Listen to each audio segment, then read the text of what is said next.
Stephen Hawking once said that humanity will only survive if it finds a new home planet within the next 100 years. Today, we'll take a look at some of the exciting destinations our galactic home has in store for us. We'll embark on a journey that has so far only existed in theory, computer simulations, and exciting dreams, and it will take us right to the heart of the Milky Way. But what really lies hidden among the countless stars and the overwhelming spiral arms of our home galaxy? What wondrous structures, phenomena, and secrets await us on this incomprehensibly long journey? Be sure to stay tuned until the end and find out with us. First of all, we hope you brought a little time with you today. After all, the center of the Milky Way is a whopping 26,000 light-years away from us, or, in other words, a good 245 quadrillion kilometers. A space probe like Voyager 1, which races through space at a speed of around 61,000 kilometers per hour, would therefore take over 4 trillion years to cover this immense distance.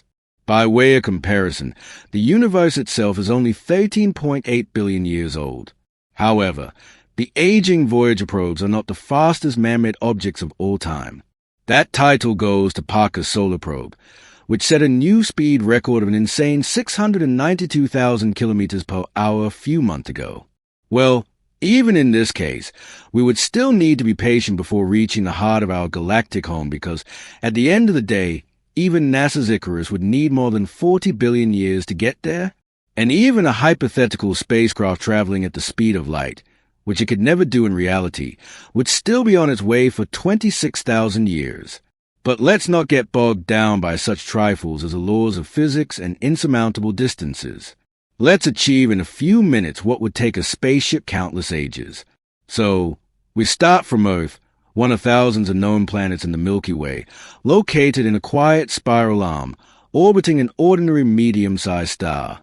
And as soon as we leave our earthly home and pass the moon, we have already set a new record. As we all know, no astronaut has ever made it beyond our constant companion. Despite all this, we know that the solar system contains not only countless moons, but also 8 planets, asteroids, comets, and dwarf planets. All these structures are embedded in the so-called heliosphere, a bubble of charged particles from the solar wind that shields us like a protective shield against cosmic radiation and particle bombardment from interstellar space. At the outer edge of the solar protective wall, however, we eventually encounter the heliopause, the dynamic boundary region where the influence of the solar wind comes to an end.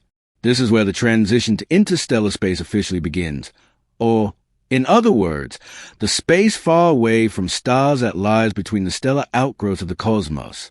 And while the Voyager probes have been busy for several years now trying to shed some light on this unexplored world, the journey naturally continues.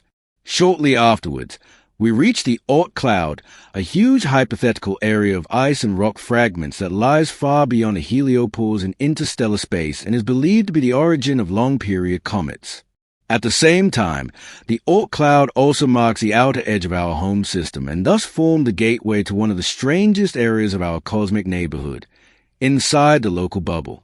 Once we leave the solar system, we find ourselves in what is known as a local bubble, a largely dust-free area in the interstellar environment of the Sun, which is not a circular bubble but rather resembles an hourglass in shape. Basically, the local bubble has a diameter of at least 300 light-years in the galactic plane and expands with increasing distance. In simple terms, one could say that we are simply dealing with a colossal cavity in the interstellar medium, filled with neutral hydrogen and a very thin and hot plasma. When it comes to the question of how this superbubble was formed, researchers suspect that it was created a few 100,000 to millions of years ago by one or more supernova explosions. However, the local bubble also contains a local interstellar cloud, or local flake, the structure of interstellar matter that the solar system is currently passing through. As a result of this constellation, the local flake not only influences the shape of the heliosphere but possibly also our cosmic climate. We then continue our journey through the local interstellar environment, more precisely, through the Orion arm of the Milky Way, which contains not only our home system but also nearby stars such as Alpha Centauri and Proxima Centauri. And it might actually be worth taking a closer look at this point. After all, the larger Alpha Centauri system, which includes Proxima Centauri b, is home to the closest known exoplanet to Earth. And this is not just any celestial body. It's a world that is excitingly suspected of being habitable. Whether life has already blossomed there is uncertain, but what is certain is that the Orion Arm also contains star nurseries such as the Orion Nebula and the Pleiades, which impressively demonstrate the elemental processes of the cosmic factories of star nurseries, globular clusters, and an invisible force. Next, we cross the Sagittarius Arm, which, although one of the smaller spiral arms of the Milky Way, is also one of its most clearly visible offshoots.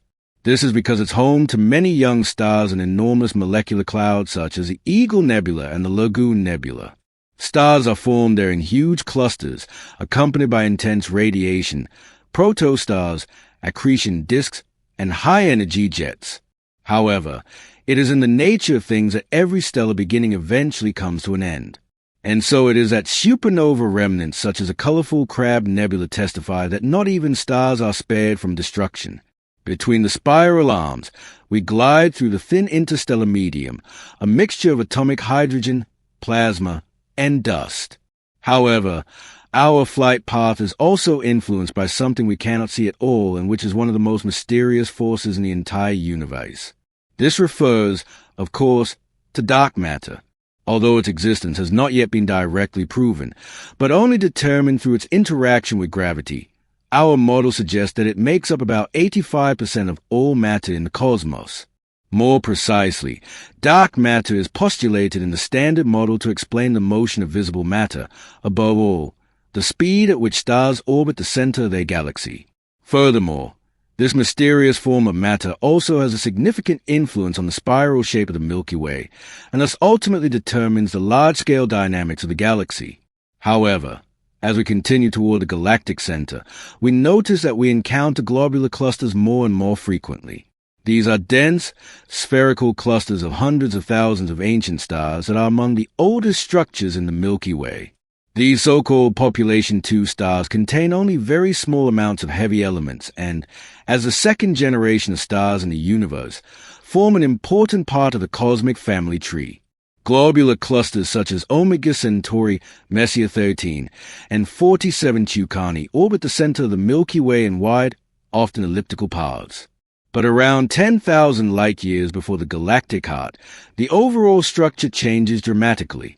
At this point, we enter the region of the galactic bar, an elongated collection of stars that form a kind of bar or beam running across the center and extending several thousand light-years along the galactic plane. The bar acts like a star shovel wheel that can direct gas toward the center, contributing to the formation of new stars or the activity of our central black hole. The stars here move in complex elliptical orbits. The gravity is strong, the radiation intense, and our journey inevitably becomes more turbulent. The bulge, arrival at the central sea of stars.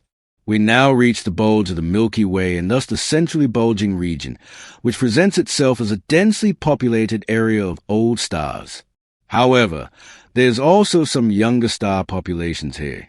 But exactly how many of these glistening, bright celestial bodies are located here cannot be said with absolute certainty. Estimates range from 10 to 30 billion stars, a rather large spread, which is due to the fact that we are looking at the bulge from the inside and our view is obstructed by the dense veils of dust and gas of the galactic plane. Added to this is the fact that the bulge cannot be clearly distinguished from the bar and the inner disk. But then, and this is the exciting part, we finally arrive at the center of the Milky Way. But what awaits us here? Well, nothing less than one of the most surreal features in the entire universe. Sagittarius A, a supermassive black hole with an event horizon diameter of around 25 million kilometers. This gravitational monster weighs in at around 4.3 million solar masses. And in 2022, it was even captured on camera for the first time by the Event Horizon Telescope. However, we can consider this imperatively quiet mass monster our own, since it currently accretes very little matter. There are only occasional bursts of X-rays. In fact, we still find stars in the immediate vicinity of the black hole, such as S2, which, on an extreme orbit, offers us unique insights into the curvature of space-time. If you want to travel further, you have to cross the bulge on the other side and move away from the heart of our home galaxy. Again, Then the next spiral arm begins, and the journey repeats itself in reverse order. And yet, our detour to the center of the Milky Way was much more than just a mundane flight from A to B. We learned about the structure of our galaxy, from the solar system to interstellar clouds, star factories, globular clusters, and the colossal central black hole. And in fact, this makes us realize once again where we actually are at this moment and what breathtaking wonders the universe has truly created.